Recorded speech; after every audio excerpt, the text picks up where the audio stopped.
Bonjour à tous, ici Laurent Broyard pour Souveraineté populaire et nous sommes aujourd'hui pour un deuxième opus de notre chaîne sur YouTube avec le fondateur de Souveraineté populaire, Philippe Comte. D'abord, merci Philippe d'être parmi nous. Vous allez un peu nous raconter succinctement un petit peu votre historique, pourquoi souveraineté populaire. Et puis ensuite, on passera très vite au thème principal, et qui est bien sûr le Frexit et pourquoi vous vous êtes engagé dans cette lutte. Voilà. Alors Philippe, pourquoi souveraineté populaire et qui êtes-vous? Eh bien, bonjour à tous tout d'abord, et merci Laurent de m'interviewer pour m'expliquer sur mes choix politiques. Tout simplement parce que je pense que la souveraineté nationale et la souveraineté populaire sont indissociables. D'ailleurs, c'est dans notre Constitution, la souveraineté appartient au peuple qui l'exerce par le biais de ses représentants et par référendum. N'oublions pas, et par référendum. Et pour cela, eh bien, aujourd'hui, on s'aperçoit que notre souveraineté populaire est totalement bafouée. On a remplacé la souveraineté populaire par toute une catégorie, on va dire, de gouvernement des juges, de comités théodules, de cours de justice européennes qui vont juger sur des textes que jamais le peuple français n'a votés. Voilà, hein, la CEDH, par exemple, se base sur des textes qui n'ont pas été votés par le Parlement français. Ce sont des, des textes qui sont totalement inconnus d'ailleurs du public français. Donc pour moi, l'important, c'est de pouvoir revenir bien tout simplement à la souveraineté populaire. Et je crois que quand on entend d'ailleurs les élites, et là je mets des grands guillemets à élite, parler de populisme, ça veut dire qu'ils considèrent le populisme comme quelque chose de péjoratif. Eh bien moi je crois que le peuple, c'est le souverain. Et ce n'est sûrement pas nos usurpateurs que nous avons aujourd'hui qui vont se prévaloir de cours de justice non élus. Alors, je vais me faire un petit peu l'avocat du diable. On va aller très vite. 1957, le fameux traité, création de l'Union européenne, 6 membres fondateurs, dont la France. Puis, bien sûr, il y aura beaucoup d'évolutions. Il y aura bien sûr l'arrivée de nouveaux membres, le Royaume-Uni en 73, puis quelques autres ensuite dans les années 80, essentiellement des pays d'Europe occidentale. Et comme vous savez, premier choc, le traité de Maastricht. Alors, je sais que, évidemment, c'est un événement qui vous a marqué. Parlez-nous un petit peu de cet événement du traité de Maastricht et ce qu'il impliquait à l'époque.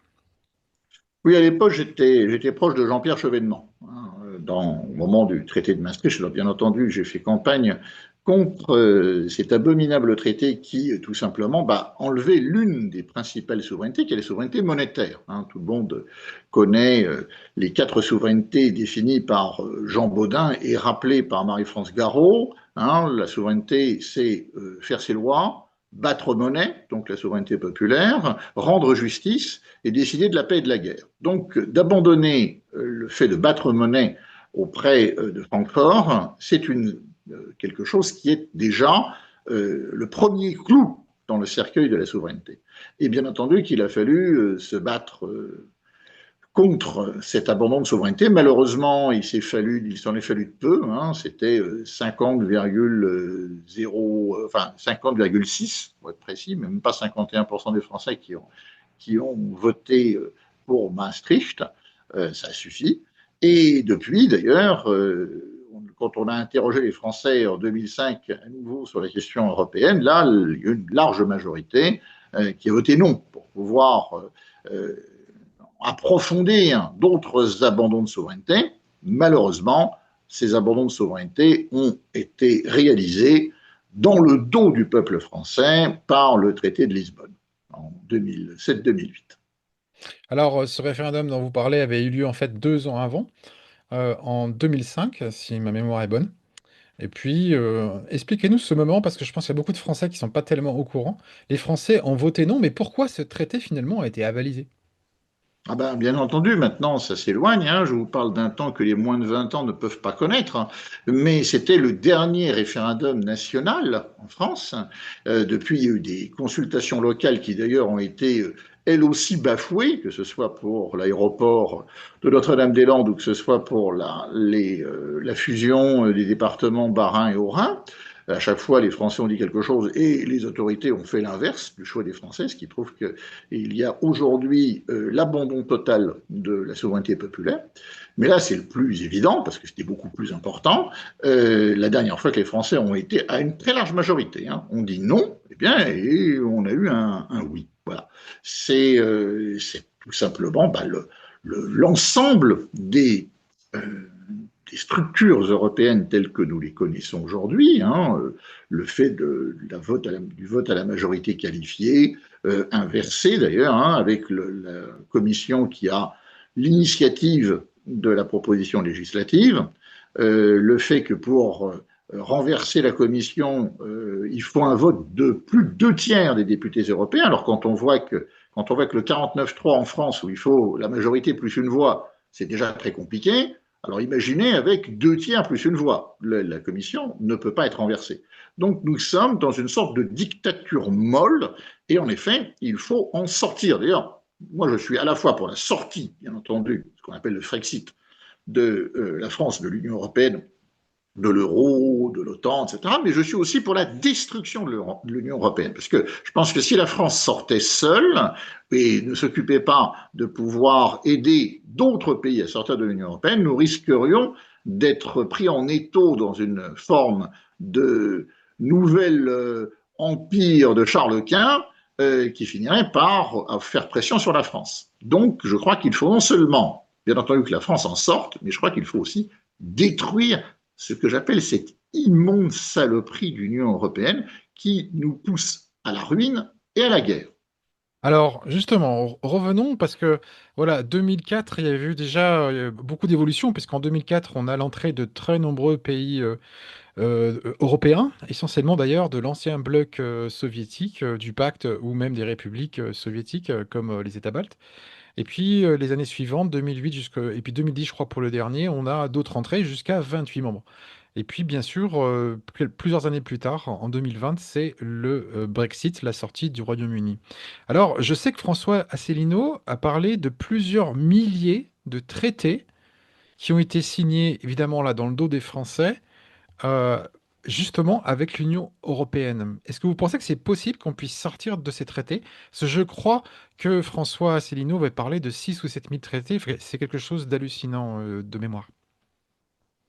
Ah oui, bien entendu, il y a énormément. Alors, la France a énormément de traités avec beaucoup de pays. Il n'est pas question de sortir des traités bilatéraux, c'est autre chose, hein. Mais avec l'Union européenne, vous avez essentiellement le TE et le TFUE qui inclut tous les autres traités. C'est-à-dire que le traité de Maastricht ou le traité d'Amsterdam ou le traité de Nice, qui étaient des traités qui ont précédé le TE et le TFUE, sont inclus dans le TE et le TFUE. Depuis, il y a d'autres choses, il y a le SICPAC, etc. Bon. Mais si on sort du TUE et du TFUE, on sort déjà de beaucoup de traités ipso facto qui sont inclus dedans. Donc, c'est par eux qu'il faut commencer, bien entendu, et aussi sortir du commandement intégré de l'OTAN avant de sortir à un moment ou à un autre de l'OTAN. Voilà. Alors, il faut commencer par le commandement intégré. On ne peut pas sortir immédiatement de l'OTAN parce que malheureusement, nos munitions, nos armes légères, certaines logistiques sont liées pour l'instant à l'OTAN et que si on en sort, ben, on se retrouve tout simplement sans munitions. Donc, on ne peut pas sortir du jour au lendemain. Il faut préparer cette sortie en quelques années et en attendant sortir du commandement intégré qui, lui, ben, met tout simplement des soldats français sous commandement américain en Roumanie, par exemple. Hein, c'est quand même une zone qui est proche de la zone de guerre ukrainienne. Et la France doit être la seule à commander ses propres soldats. Il ne doit pas y avoir de commandement intégré derrière des officiers américains ou allemands ou polonais ou je ne sais quoi. Voilà. Ça, ce sont Alors, les urgences à faire. c'était donc la décision de Charles de Gaulle en 1966. Et c'est bien sûr Nicolas Sarkozy, comme pour Lisbonne, qui a fait rentrer la France dans le commandement unifié de l'OTAN. Par ailleurs, ça coûte beaucoup d'argent. Pour ceux qui ne le sauraient pas, c'est pas gratuit, l'OTAN. Et la France, bien sûr, doit payer une contribution qui, voilà, c'est pas juste un petit billet, pour rappel. Alors après, je voudrais revenir à cette commission européenne dont vous avez parlé. Parce que on se souvient justement que Charles de Gaulle avait fait la politique de la chaise vide dans la commission. Quel est le problème avec cette commission, justement, par rapport à la souveraineté française? Pourquoi cette commission, finalement, est extrêmement critiquable et pourquoi, finalement, elle est antidémocratique aussi? Alors, précisons une chose. Au moment où Charles de Gaulle faisait la politique de la chaise vide, comme les décisions devaient se prendre à l'unanimité, la politique de la chaise vide permettait de bloquer des décisions. Aujourd'hui, une politique de la chaise vide ne pourrait pas être utilisée, puisqu'il suffit de la majorité qualifiée pour pouvoir décider. Donc, l'absence de la France eh bien, permettrait de pouvoir prendre des décisions sans elle, qui s'appliqueraient quand même à la France. Donc, on ne peut pas malheureusement comparer les époques, puisque à l'époque, c'était la communauté européenne, alors que depuis, c'est l'Union européenne, et ça ne fonctionne pas de la même manière. Donc, il y a des gens qui disent on n'a qu'à faire comme De Gaulle. Malheureusement, on ne le peut plus de par l'évolution des institutions européennes. Alors, ces institutions européennes, elles sont totalement antidémocratiques, parce que la Commission a le monopole de l'initiative législative, ça n'existe nulle part, même en Corée du Nord, voilà, le Parlement nord-coréen a Alors, quand même la est-ce, possibilité de pouvoir. Oui. est-ce que vous voulez dire que le Parlement européen ne peut pas légiférer et que seule la Commission peut le faire? Alors, il peut légiférer sur les textes proposés par la Commission. Le Parlement européen ne peut pas lui-même proposer de texte. L'initiative législative, c'est la Commission. Donc, c'est à la fois l'exécutif et le législatif dans les mêmes mains. Et en effet, pour la proposition législative, oui, à la fois c'est l'exécutif et à la fois c'est l'initiative législative. Le Parlement européen ne peut pas faire de propositions de loi. Par exemple, le Parlement français, il y a des projets de loi qui viennent du gouvernement et il y a aussi des propositions de loi par le Parlement. Eh bien, il n'y a pas de proposition de loi au Parlement européen, il n'y a que le fait de voter ce que propose la Commission européenne. Alors, on sait que les parlementaires européens sont élus au suffrage universel, mais qu'en est-il des membres de la Commission? Comment sont-ils choisis et nommés? Ou élus? Là, c'est un grand mystère, puisque n'oublions pas aux dernières élections, enfin aux avant-dernières élections européennes, on nous avait dit qu'en cas de victoire du PPE, enfin que le PPE arrive en tête, on nous parlait d'un certain monsieur Manfred Weber. Bon.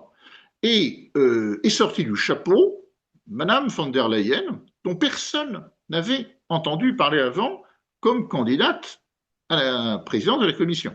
Personne. Et il y a eu des négociations entre les chefs d'État qui ont dit bon ben voilà, on va prendre quelqu'un qui finalement, alors en Allemagne elle était très mal vue, elle avait déjà des histoires de d'enquête de corruption parce qu'elle était ministre de la Défense. En Allemagne, il y avait des marchés truqués où on retrouve toujours les mêmes. D'ailleurs, une histoire de McKinsey qui était dans le coup, etc. Et il se trouve que cette personne, malgré ses casseroles en Allemagne, a été proposé par donc différents chefs d'État et de gouvernement, dont les Allemands, qui voulaient absolument que ce soit une Allemande ou un Allemand.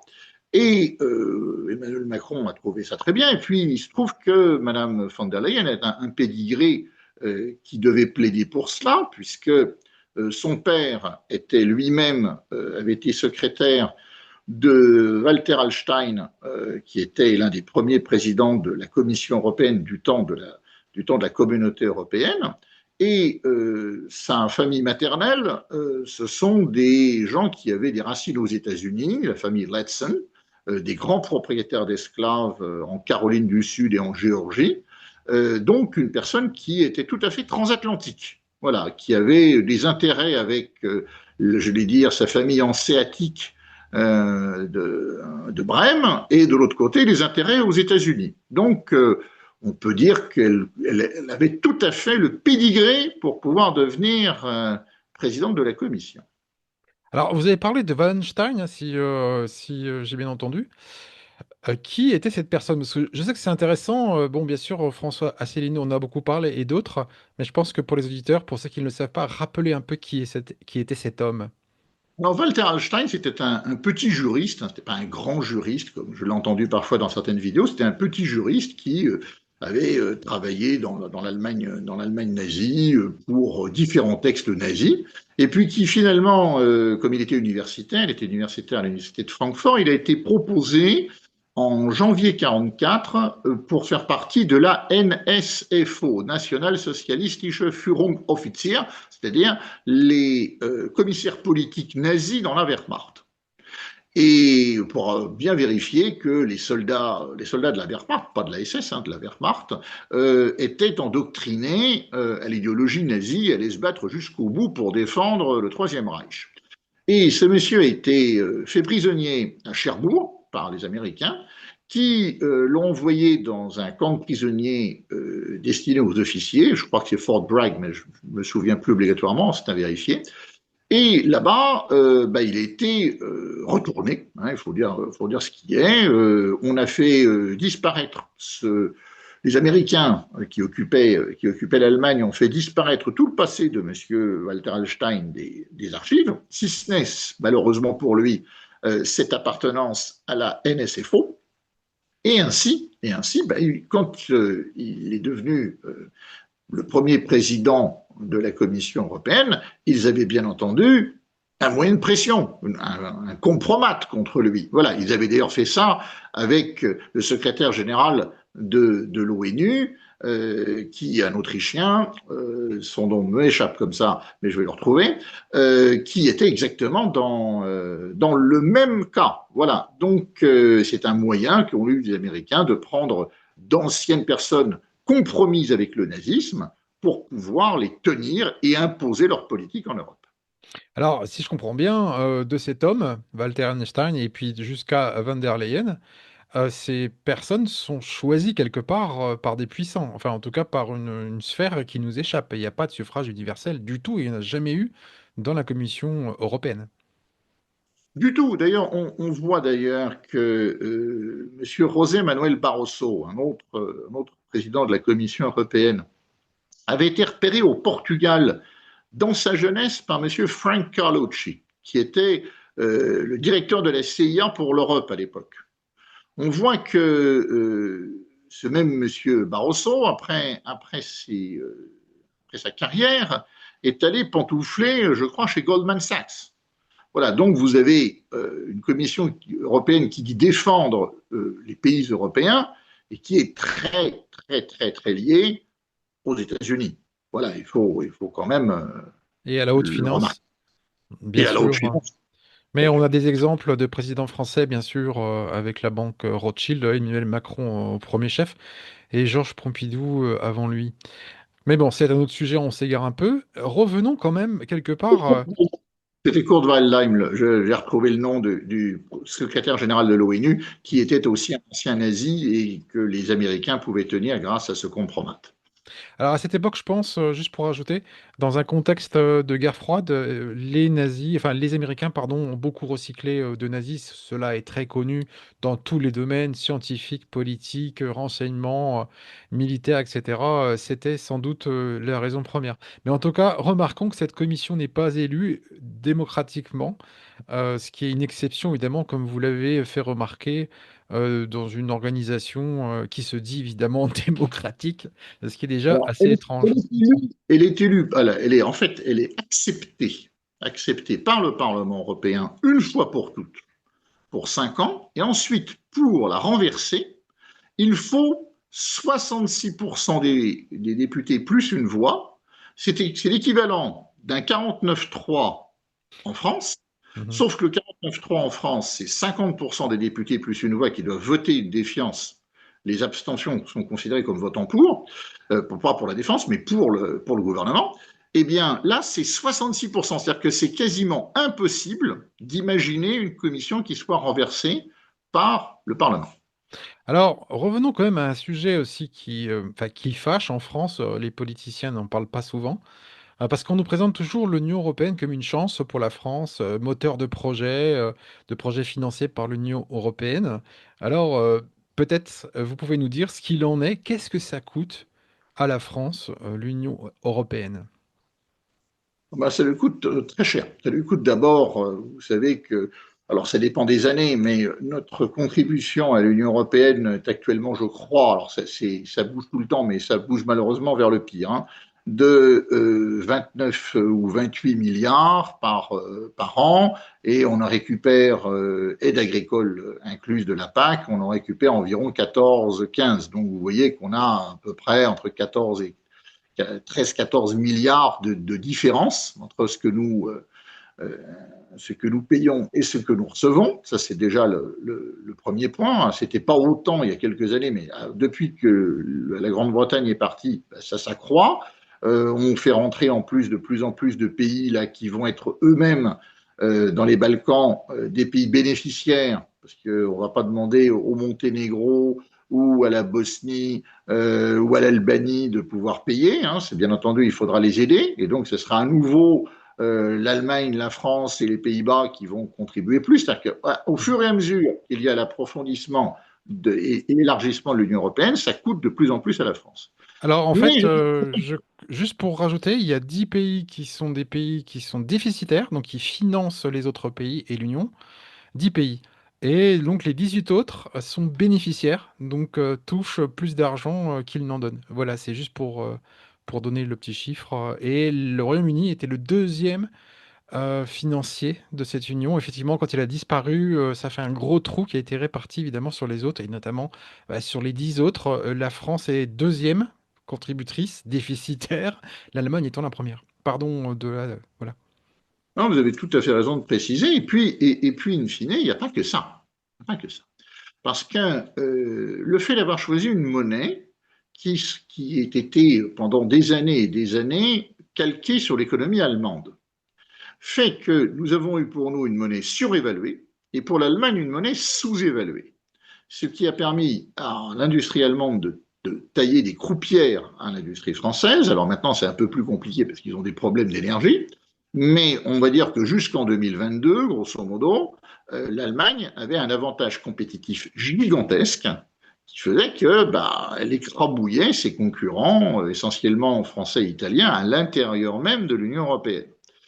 Ça a aussi permis, et ça c'est peut-être encore le plus grave, c'est que ça a permis aux différents gouvernements français de pouvoir s'endetter sans limite. Parce que si nous étions restés avec notre monnaie, nous n'aurions pas pu avoir une politique aussi laxiste de finances publiques.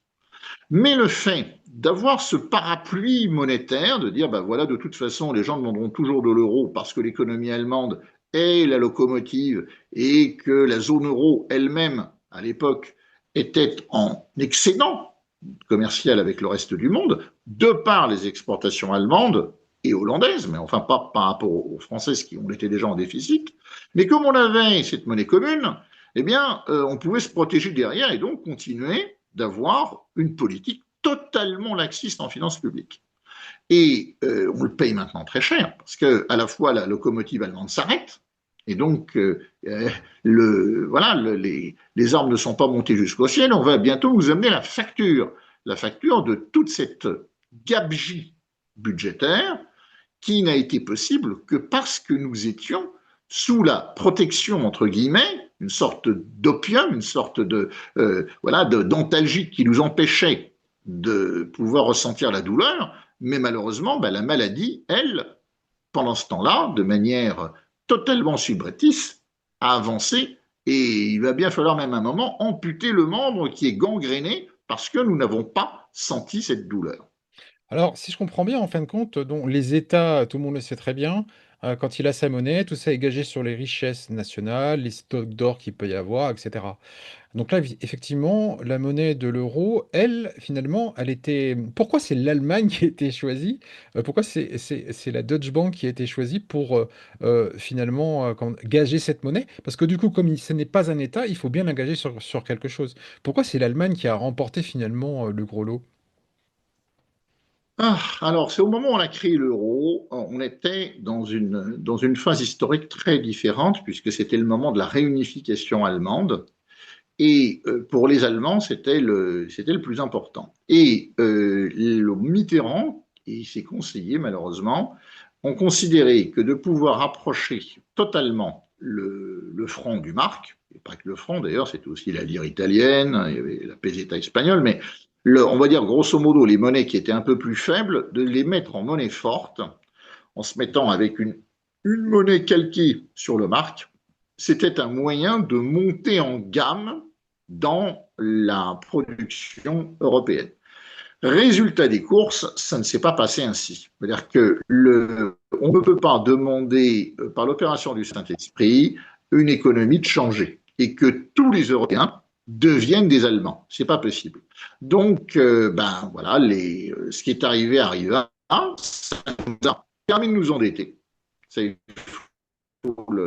parfois, ça aurait pu être utile si ça avait été des endettements productifs. Si avec on avait construit un appareil productif performant. Mais non, on a préféré faire de la consommation, faire payer des comités théodules qui fourmillent en France à ne rien faire, mais tout ça avec de la dette. Très intéressant parce que du coup, finalement, les Français on n'en a pas tellement conscience de tout ça. J'ai un retour, je ne sais pas pourquoi, qui s'est déclenché là. Hélas, bon, on continue comme ça. Alors, la question suivante et qui clôturera notre entretien. Je pense que c'est tellement intéressant qu'il faudra qu'on y revienne, Philippe, pour approfondir tous ces sujets. Mais ma dernière question, c'est justement, on a vendu aux Français l'euro comme un barrage contre l'inflation, une protection, une monnaie stable. Est-ce que ça peut durer encore très longtemps? Et comment ça a été finalement préservé jusqu'à maintenant? Parce que cette monnaie est quand même stable. Est-ce qu'il n'y a pas finalement une bulle qui va exploser à un moment donné, un peu plus tard? Ben, la bulle, c'est l'économie allemande. Là, quand on voit actuellement la chute drastique, l'économie allemande chute comme une pierre. Les usines ferment les unes après les autres, de par les choix géopolitiques complètement délirants de l'Allemagne, qui s'est coupé du gaz russe, qui s'est coupé des matières premières russes, qui font bientôt la même chose avec l'Iran. Enfin bon, tout ça, les choix économiques irrationnels, parce que le problème avec les élites allemandes, c'est qu'elles confondent le conformisme et la rationalité. En fait, ils sont tous conformistes pour aller dans le mur.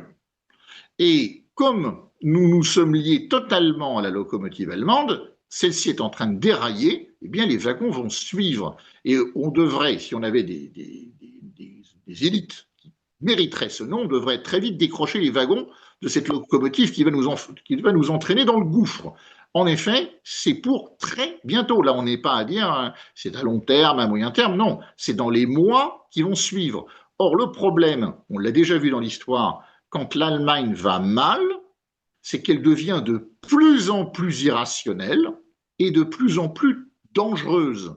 Et il n'est pas impossible que nous ayons des tensions géopolitiques à nous amener vers la guerre. Il faut dire ce qui est. C'est la crise en Europe et particulièrement la crise en Allemagne vont donner des réflexes irrationnels et dangereux. Voilà, ça va clôturer notre entretien. On arrive à la fin de notre vidéo, mais on y reviendra en détail, c'est promis, parce qu'on a décidé de faire un petit format qui sera hebdomadaire.